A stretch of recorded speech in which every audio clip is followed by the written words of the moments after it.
attorneys tell me we're still well ahead and we're ready to proceed forward. Mr. Brown, please call your next witness. Thank you. The state will call Patrick Zirpoli. Mr. Zirpoli, if you come forward, I'll swear you in.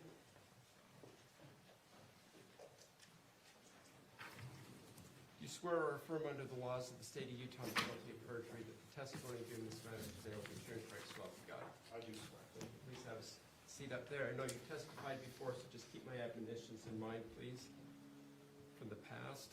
Is there water, Your Honor? Are we out? Thank you very much.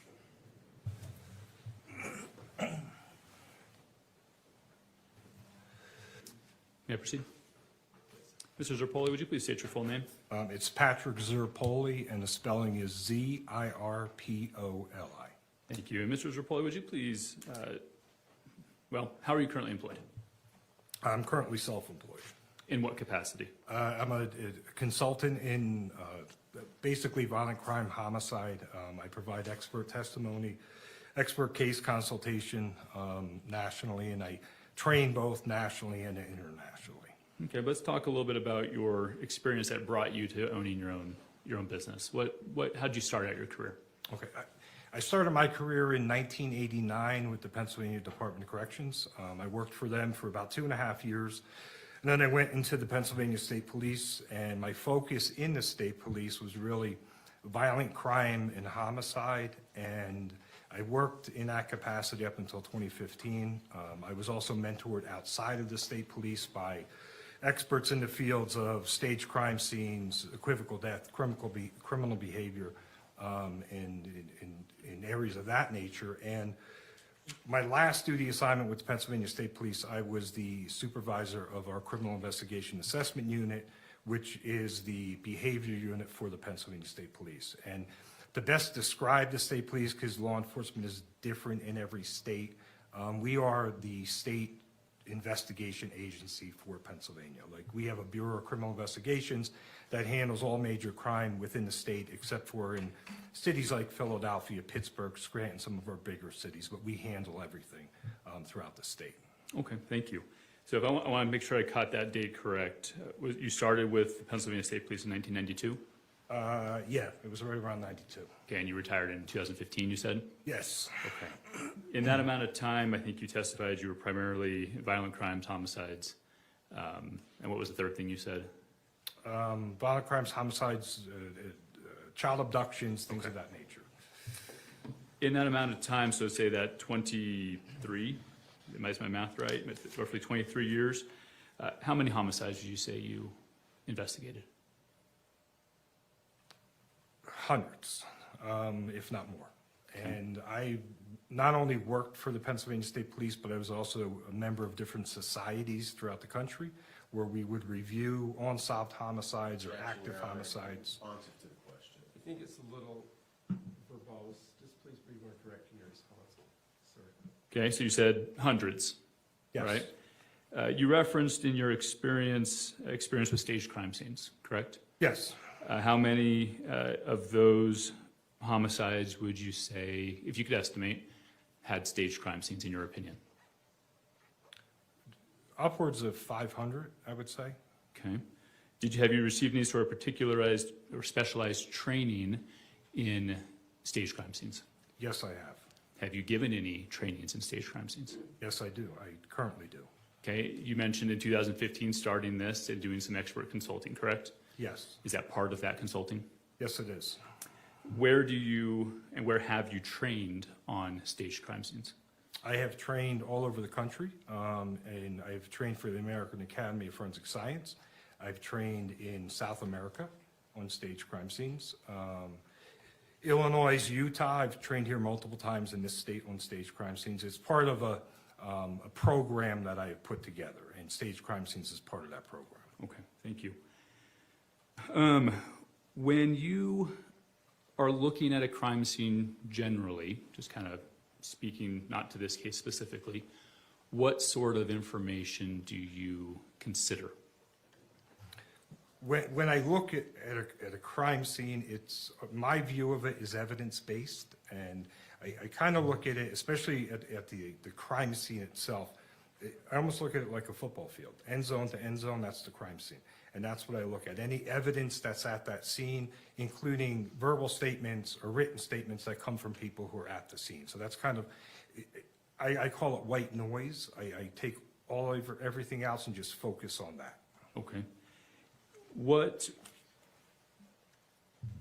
information were you provided in this case? I was provided, I assume the case file and all of the material with the case file, which included photographs, body cameras, footage, things of that nature. Faro scans were in there. Statements, both recorded statements on body cameras, was also in the case file. Okay. Did you look at that information in forming an opinion in this case? I did, yes. Okay. Let's go through some of that information. If we could please pull up what's already been admitted as States 61, please. And there should be a pointer on the desk in front of you, and if we go to publish 61 when it's up. Thank you. Okay, if you test that pointer, see if it comes up with a red dot on the screen. Excellent. Okay. We're not going to need it for this picture, but what I want to do is go through some of these pictures that were previously introduced but haven't been published to the jury yet. And have you describe what you're looking at in the picture. Is that okay? Yeah. Okay, what are we looking at here in States 61? What you're looking at in this picture is a marker, or we call it a tent, numbered 1, and next to that tent, to the right of that tent, is a shell casing. Okay. Let's actually...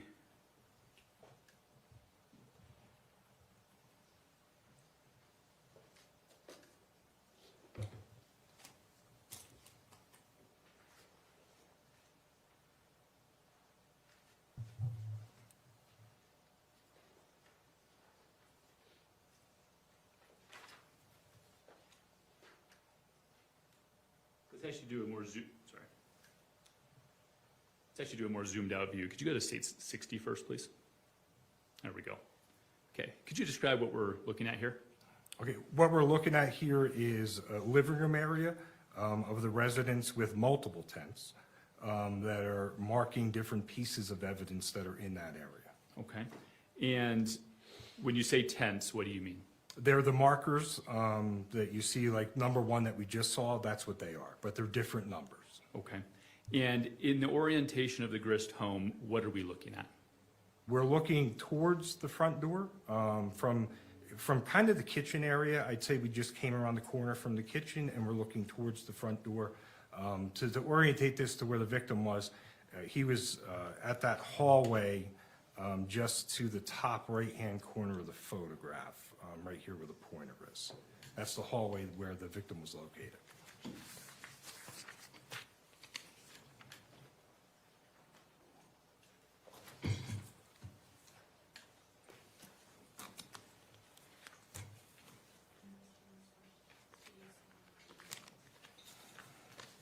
This may help us as well. Can we publish States 87? You referenced reviewing a Faro scan, right? Yes. Okay, does this appear to be the Faro, an overview or a flyover view of the Faro scan that you reviewed? Yes, it is. Okay, this was previously admitted. If you could use your pointer to show us where that last image was taken from. Okay, the last image was taken right from this area here, where these tents are. Okay, and where would the person taking the photo have been standing? If you could just kind of hover the red marker. Probably right around this corner here, just before the fireplace. Okay, so to the right of your pointer, that's the fireplace. Yes, to the right of the pointer is the fireplace, and that's that corner that person would have been standing at to take that photograph. And on this image, what are the yellow marks? Again, they're the tents. They're where pieces of evidence are marked in the crime scene. Okay, thank you. And when you say kitchen area, from your little red marker, which way is the kitchen area? From the little red mark, the kitchen's off to the right. Okay, and the front door is where? The front door is kind of off to the left on an angle. Perfect, thank you. If we could go back to 60, please.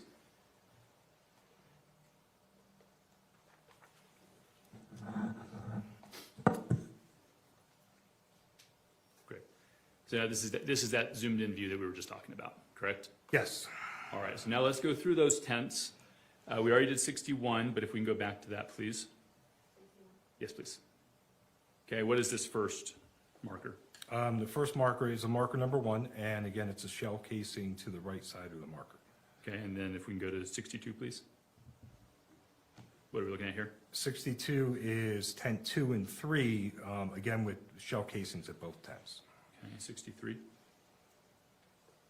Is number 4, tent number 4 with a shell casing to the left of the tent. And then 65, please. It's tent number 6, again with a shell casing to the left of the tent. Okay, and then 66. It's tent number 7, again with the shell casing to the left of the tent. And then 67.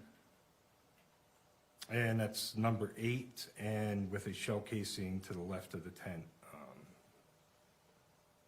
Okay, were you all the shell casings that were observed on scene? Yes. If we could zoom back out to 60, please.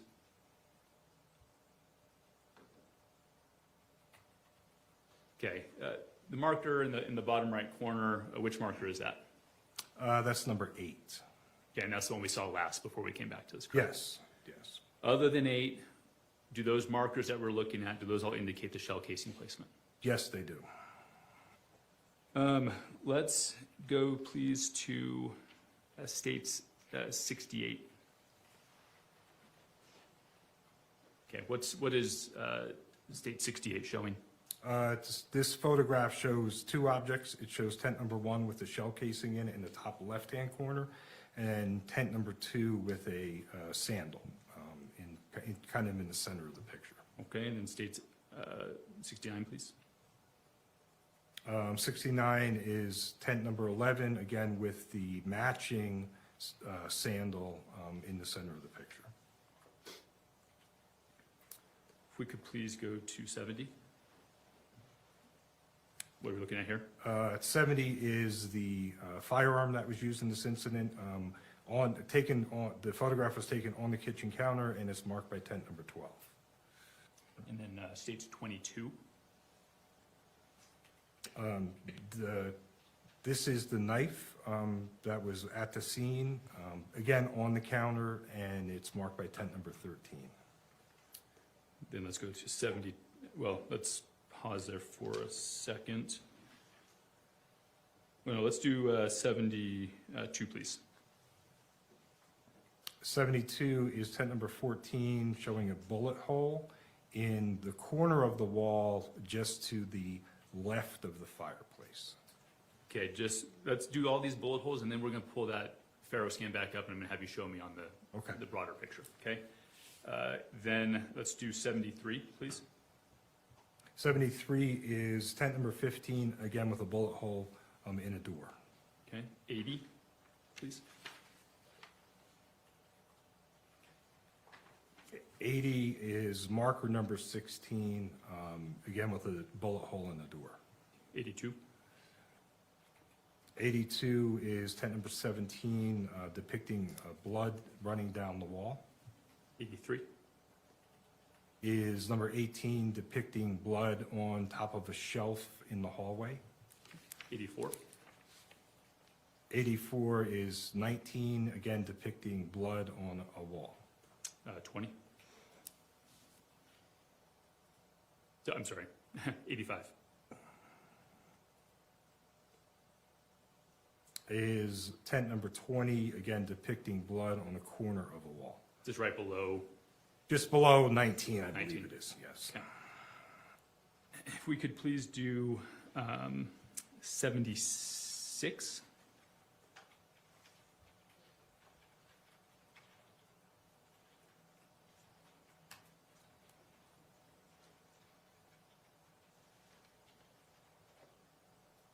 '76 is marked with number 2, and it is actually a bullet slug that's underneath these plugs. Okay, could you just point to that with the pointers a little bit so it's clear? The slug is right there. And you've referenced slugs and casings. Could you please describe what's the difference?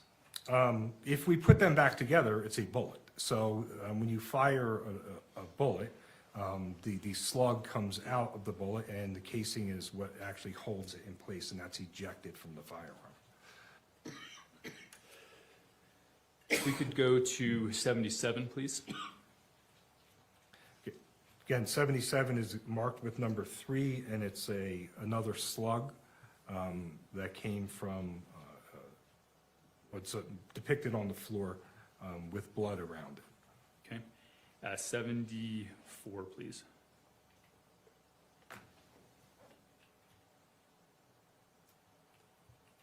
'74 is, again, marked with number 1 with a bullet hole through a wall. 80. 80 is marked with number 16 with a bullet hole through a door. And 81, please. That is not marked with anything. There's some photographs on the wall, but there's a bullet hole in the center, right above the pointer, right next to the pointer. Okay, do you know the relation of 80, 81, and 74? I believe that's the same bullet that passed through, that goes into the next door neighbor's garage. And do you remember where that was found? It was found in a bag in their garage area. In the neighbor's garage? Yes, in the neighbor's garage, yes. Thank you.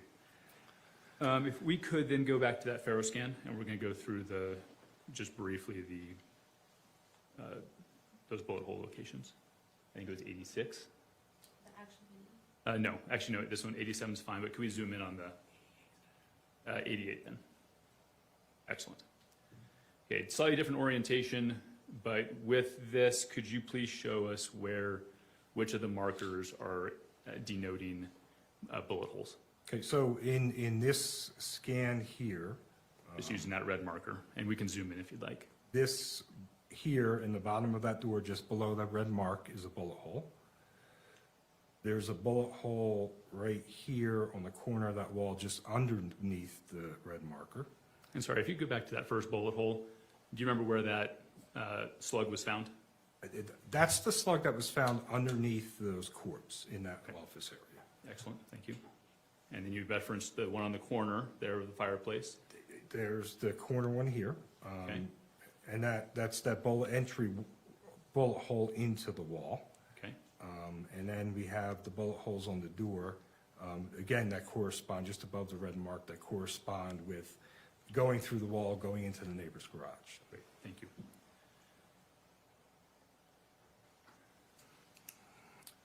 When you're evaluating a crime scene, we can take that down. What is an artifact?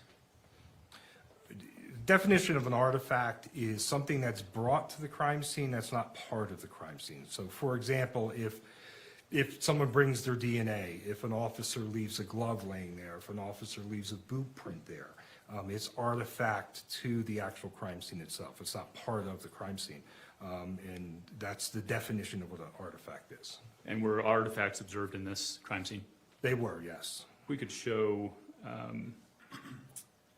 the witness 68, 69 again, please. We'll just do 68. Actually, I'm sorry, 69 would be better. Okay, and if you compare this in, please, to states 49.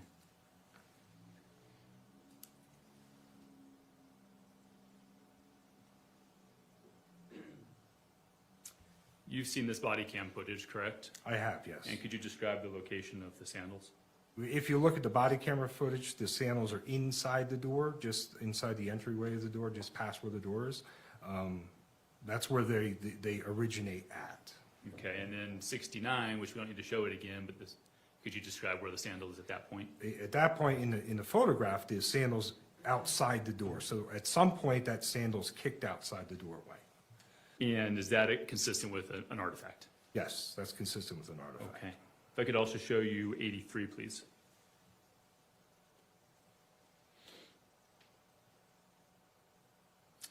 Did you also learn whether this was an artifact or not? Yes. And how was that an artifact? This blood originally was thought to be from the victim himself as he was falling down in the hallway, but it comes to find out that an EMT had actually touched the wall after they were performing rescue saving measures on the victim. So the EMT gets up and actually touches that area of the wall and transfers blood onto there, and it becomes an artifact of the actual case. So that artifact 83, was that learned after your original report? Yes, it was. Does it change the conclusion that you reach in your original report? No. Could we go back to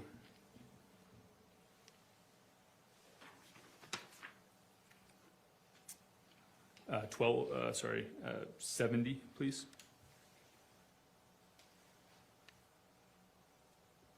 What kind of gun is this?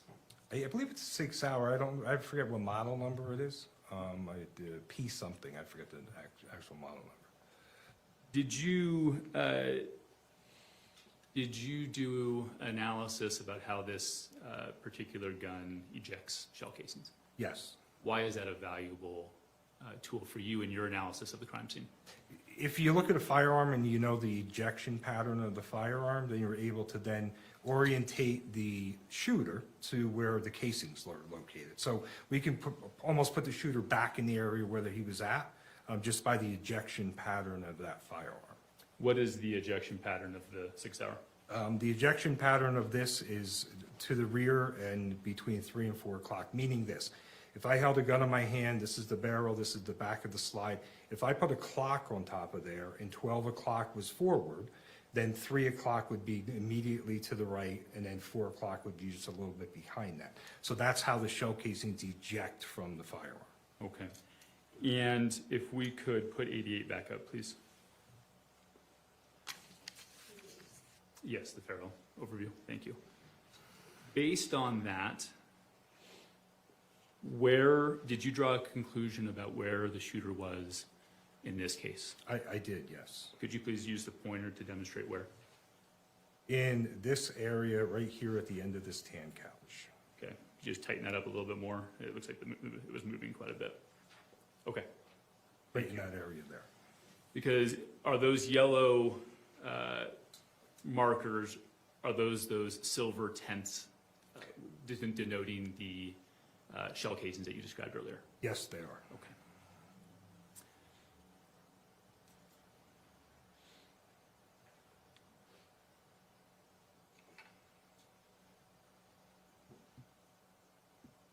Did you evaluate, along with the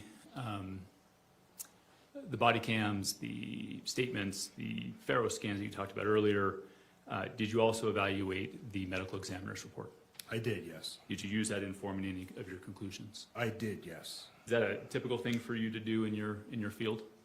Yes, it is, because you're taking, you have the injuries, so you can use those injuries, documented injuries, especially in gunshot wounds, exits, and entrance wounds, to be able to orientate the victim to where they were at in the crime scene.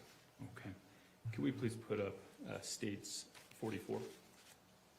Sorry, states 94.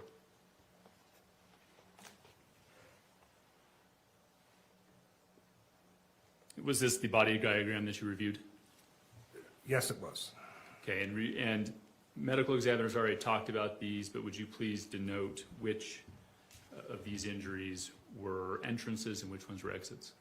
The entrances are marked on her, they're dots, but they're marked with different letters.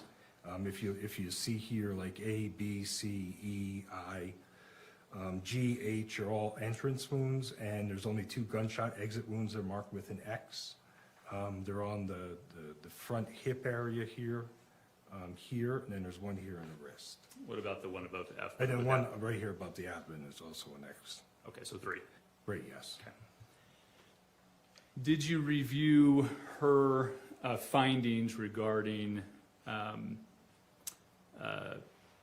direction or any sort of injuries based on what she could learn from these entry and exit wounds? Yes. Did you form any conclusions about the victim's position in relation to the shooter when those injuries occurred? Yes.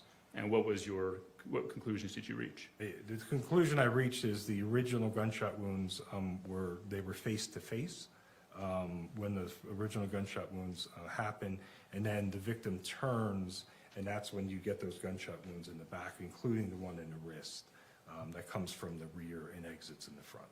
Can we show, I'm going to show you a picture of the victim's final resting place, stage 44, please.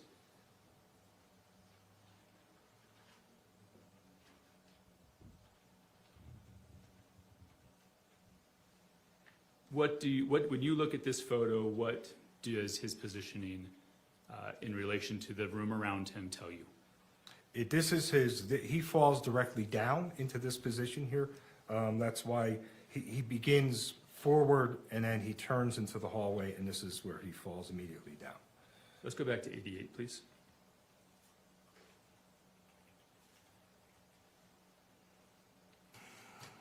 Okay. On this image, 88, a black box has been denoted for the victim's body. Using that, could you please describe what, if anything, you learned about the victim's location at the time of the shooting? At the time of the shooting, the victim himself had to have been started in this area here, where that red dot is, because the injury to his forearm corresponds with this bullet hole that is in the wall here, because that's an entrance and an exit wound, and there's a bullet recovered from there.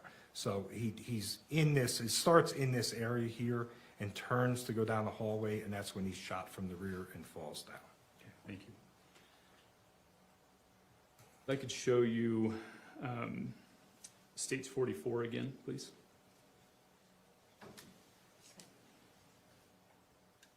You talked about your experience with crime scene staging. Did you make any conclusions based on your review of the evidence about crime scene staging in this case? Yes.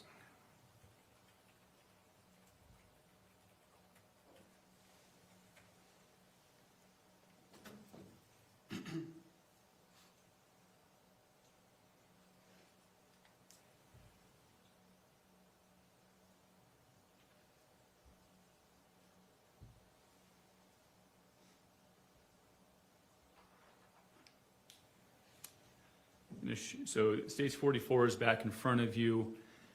When you look at this in regards to the topic of crime scene staging, what do you observe? From the topic of crime scene staging itself, when you look at the body, this is his final rest. Once he is shot from the rear, he falls into this position. You see no other movement of him. But what jumps out as far as the staging of him being moved post-mortem is you see blood stains here where his arm is moved multiple times. Is your pointer not working anymore? No, it stopped working.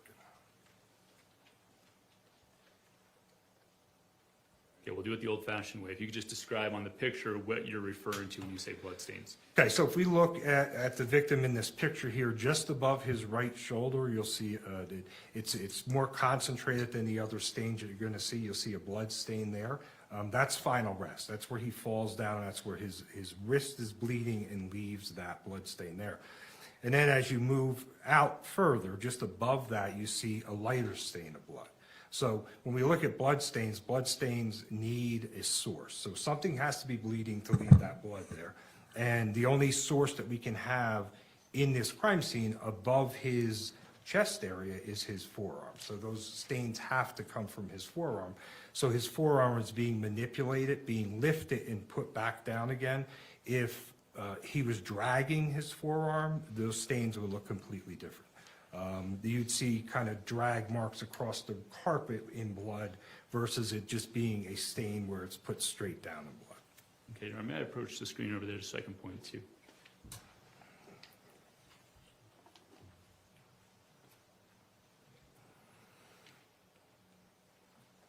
Testing. Just want to make sure we're clear. You described the initial blood stain. Is this one you're talking about? Yes. Right shoulder. I'm gonna have to, please. Look with Yeah, you want to come on over? No, it was. There's another one there, Mr. Oh, wait, looks like we got a cursor back. Yeah, I got a cursor back on it. We'll use the, can we see if the cursor works? Here. This is just a regular pointer.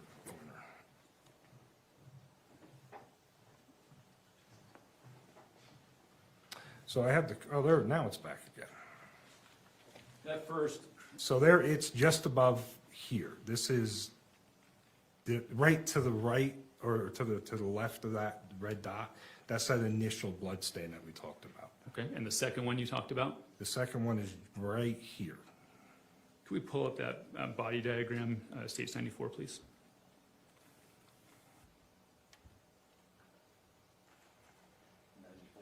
Please.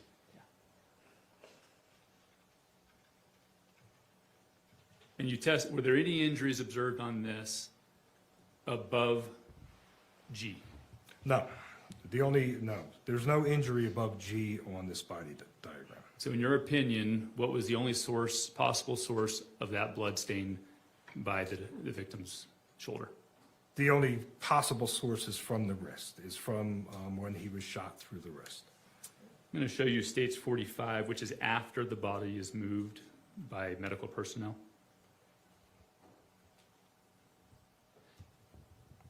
Okay. Why is this picture relevant? The picture is relevant for multiple reasons. Again, this is, this stain that we see here is that blood stain we're seeing outside of, from the top by his shoulder. Here's that second stain that we were seeing here. But what's really important here, this is final rest of his arm right here, and there's no blood there at all. Could we go back to 44?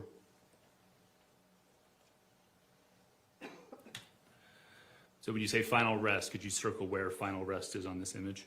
Final rest is, where his arm is put at final rest is right here. And based on 45, was there any blood on the carpet under that location? No. What does that indicate to you? It indicates that overall, his arm was left here for a period of time, the highest saturation of blood. It's moved once, it's left there for a short period of time, and then it's moved to final rest, and there's indication of no blood there whatsoever. Are there any other concerns that you have just solely on the forensic evidence in front of you about the placement of the knife? Yes, the orientation of the knife concerns me. And it concerns me more if we put his arm back into where he initially fell down. The knife is turned blade in. He should have stabbed himself. He's holding the knife with the blade towards himself versus the blade out, which is opposite in his hand. And if he fell where we see his arm come to rest, when he first falls down, that blade would have stabbed him at some point, or should have stabbed him here. But again, just the how it's held in his hand is concerning, and it does, and it tells me that it's put there post-mortem, after he's deceased and after he stops bleeding, that is placed in his hand. Is there any other indicators that it was placed in his hand? Well, let me ask it this way. You're familiar with the injury to the wrist, correct? Yes. Does that cause you any concern regarding the placement of the knife? It does, because I've seen crime scenes before, and they're not just staged crime scenes. I've seen crime scenes where people have been shot before and holding something, and they immediately drop that object. They're shot in similar locations there. So being able to hold that through this whole thing happening and being shot 7 times, you know, that concerns me that he's still holding the knife.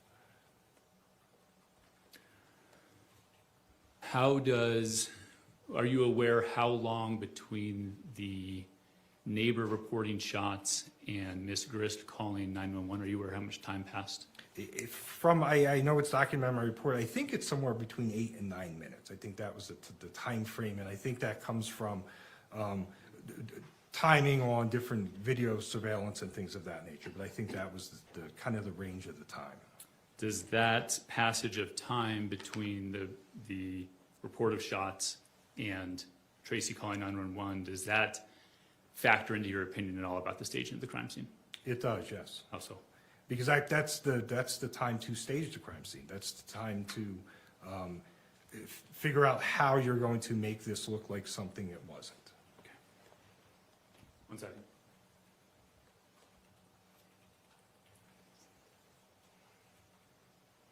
Okay, I'll pass the witness, and we can take that down, please. Thank you, Cross.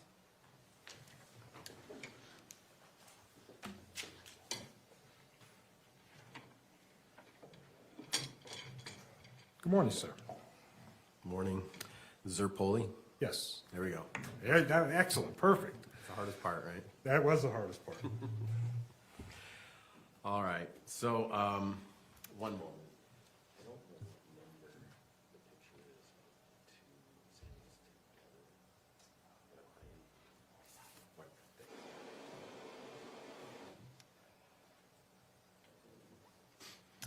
is. You're no longer a police officer, right? No, So I won't call you detective. I'll just call you Mr. Zirpoli, if that's okay. that's fine. Mr. Zirpoli, you've had an opportunity to obviously go through the crime scene as you've demonstrated in your testimony today. And I have a question. If we can look at picture number 49, exhibit 49.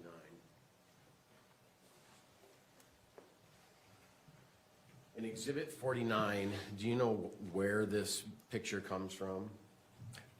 It comes from a body cam. I'm looking at it up in the top right corner, where Axon Body Cam 3. Right, and so this wasn't taken as a still shot, it's just taken as a screenshot from a body cam, right? I believe so, yes. Yeah, and this, and you've reviewed the body cam, right? Yes, And this is really a demonstration of the first moments of officers walking into the home. Is that accurate? that is accurate, yes. And when you look at this picture, you can see left and a right sandal, correct? Yes, And you can see an entryway, correct? yes, And then you can see tile. yes, You see the tile? And then you can see the carpet. yes, And so because this is body cam, this is really pretty instantaneous on when law enforcement gets there, right? yes, But as you stated, a few minutes after 911 was called. yes, Or I'm sorry, I phrased that wrong. I'm sorry, I apologize. A few minutes after the shooting took place. this body cam, yes. Yeah. These are for initial arriving officers, I believe.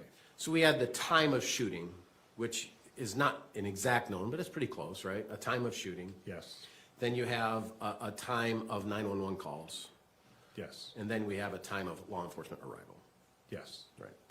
And this shot is time of law enforcement arrival. yes, And so, in this shot, this is, according to all that you've reviewed, a first view into the home. Is that right? that is, yes. So if this was not a crime scene, and if this was just, hey, I'm buying a home, this would be your first view into the home when you open the front door. Yes, Yeah. And the first thing you see is you see a fireplace, you see a nice rug, and you see a wall in front of you, right? yes, And so the natural part of this house is to invite you into this fireplace room. I'll call it a living room. Is that okay? Does that make sense? yeah, Would you agree with that? When your first arrival is there, you're sort of greeting yourself into the living room. yes, Now, to the left of that fireplace, the wall takes a cut to the left. Is that accurate to your recollection? it is, yes. And then there's a hallway leading to the stairs where Matt's body was lying. Is that your recollection? Yes, And so you've reviewed the interviews of my client, Tracey Grist. You reviewed the interviews of Kevin at the scene, or not at the scene, but at the police station right after, right?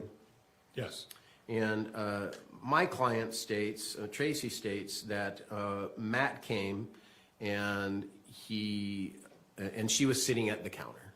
Do you remember reviewing that as part of your preparation for this report? yes. And you can't actually see the counter from this picture, can you? No, you cannot. And if we go to the Faro 88, I think, there's a few different ones, but 88's a good one. You can see how the door opens, and can you do a pointer of the door? Front door. The front door is here, right there. Right. And can you do a pointer of the kitchen counter? The kitchen counter is back over here. And in the middle, in between these, is a big triangle of empty space. Is that right? Coming toward the door from the counter. Here. I'm trying to. I'm going to point it out. This triangle of space. Yes. From the scan, it's empty, yes. Yeah. Yes, there's nothing there. Do you know why it's a triangle? It's a divider between the hallway, the living room, and the kitchen. It is. And right here, and I'm pointing to the picture, is the fireplace, right? Yes, And that's an inset fireplace, right? I believe so, yes. And so there's some backing to the fireplace that people don't see because it's ugly, and we only want to see the pretty part of the fireplace, right? Yes, And so this triangle space covers the ugly part of the fireplace behind the wall, and it just shows the pretty part of the fireplace. Is that accurate? that's correct, yes. And because of that triangle space, you actually can't see the front door from that kitchen counter, can you? No, Because the triangle wall is in the way. yes. If we can bring exhibit number 47.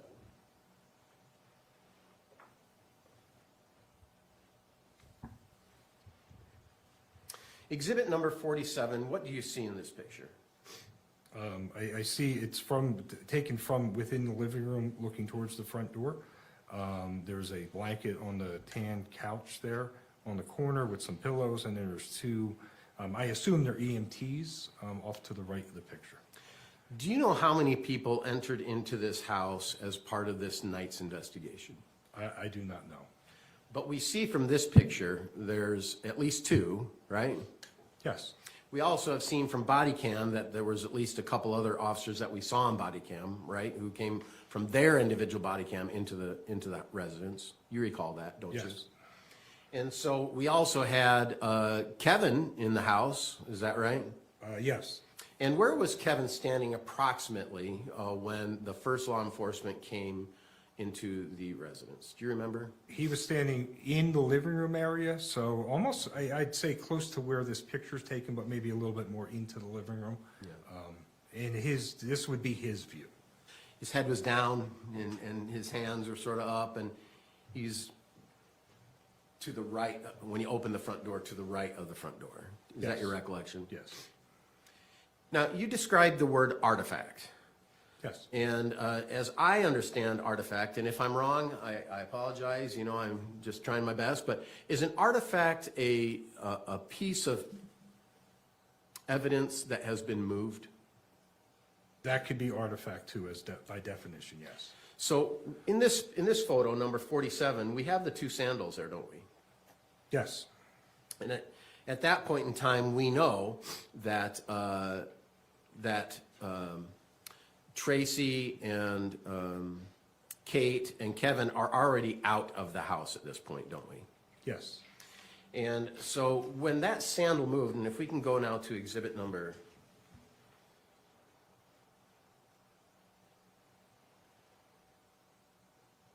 68.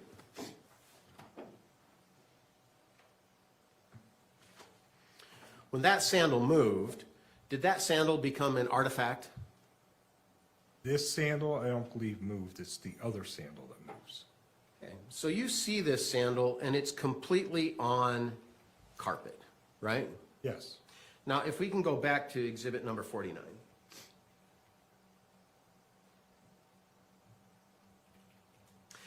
Do you see how both sandals are on the tile right there?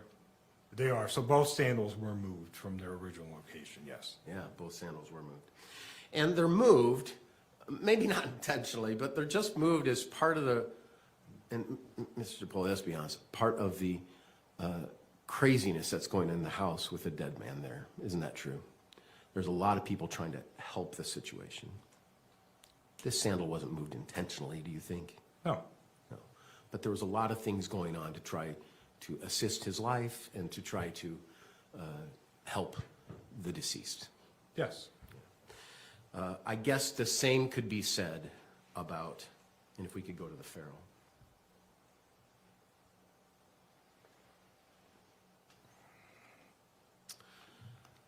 the flags that are all on the carpet. Some of these casings, and I'm specifically talking about the rug area. Some of these casings could have been moved through kicking, just like the sandal could have been moved. Isn't that right? They could have, yes. Yeah. And so when we do an investigation, and I'm not going to say we because it's not me, but when law enforcement does an investigation, they do it to the best of their ability to flag out evidence. Isn't that right?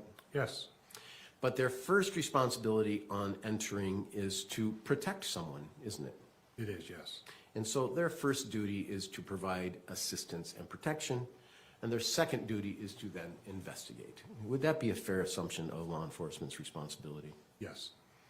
And so with these flags that have casings and things of that nature, they aren't exactly perfect of where the shell falling out could have been. Indeed, we really don't know unless we had a video showing where the shooter was standing.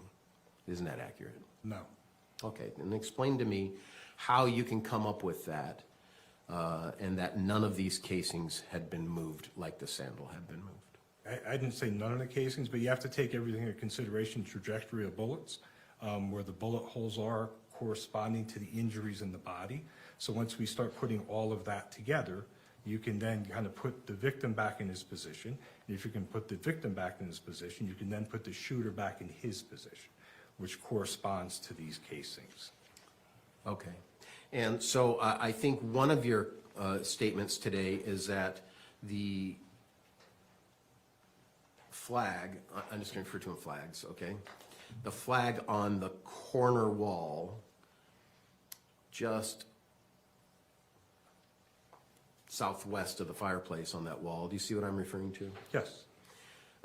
In your opinion, that's an indicator of where the deceased was approximately based on that bullet hole in that wall. Is that right? Yes. And can you explain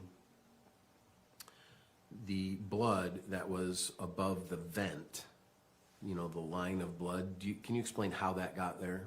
No.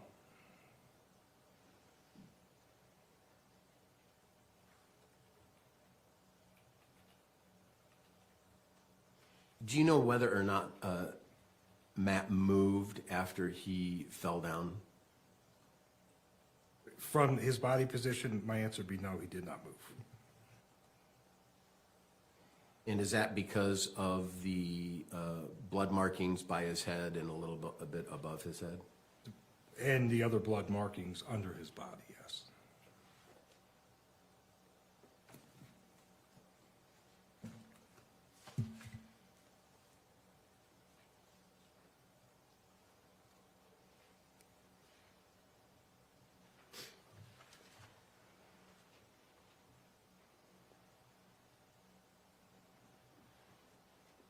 Do you know if there were life-saving attempts of Matt made before law enforcement got there? There is no indication that there were, no. And do you know whether or not there were any life-saving measures that produced any pulse or any life of Matt? No, none that I know. It's your understanding that he was dead when law enforcement arrived? Yes.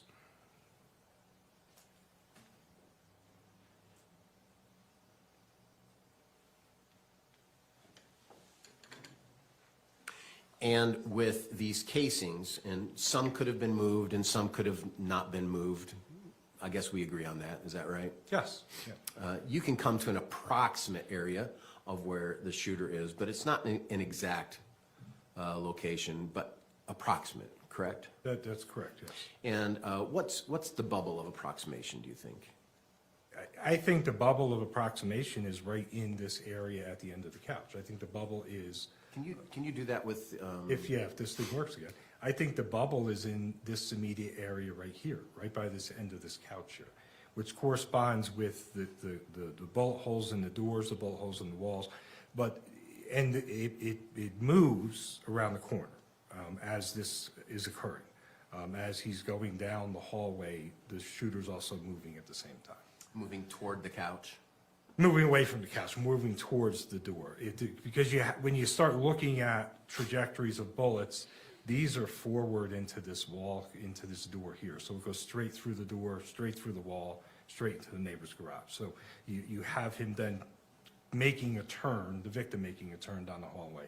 And that's when you get this corner shot here into this, into the corner of that wall. It's not straight into the wall, it's almost into the corner of the wall. Yeah. You were a police officer for how long? 23 years with the state police. Okay. And so as a police officer, you were trained in many different ways, is that right? Yes, I was. And in your training, you were trained in firearms, is that a fair assumption? Yes. When you are trained as an officer in firearms, are you trained on when finally having that dreadful day of discharging your weapon, are you trained to discharge one bullet, or what is your training in regards to that? You shoot to stop the movement. That is our training. And is there ever advice about, or training about not shooting just one bullet and shooting many? In law enforcement, no, there's not training just to shoot one bullet. Yeah, indeed, it's the opposite. It's to shoot as many as it takes to stop the moving object. Is that accurate? That's accurate, yes. And why do they have to train that, do you think? Train in that nature becomes muscle memory. That's why we train that way. And are you trained in that way because the layman maybe doesn't have that understanding? I would say yes. Thank you. I have no further questions. Redirect.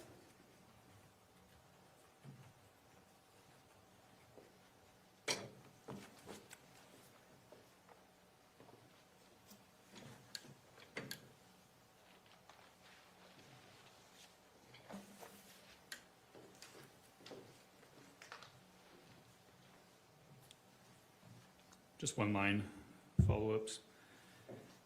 You were asked about the possibility of the shell casings being disturbed on scene after EMS arrives, correct? Yes, And you acknowledge that that is a possibility. it is a possibility, yes.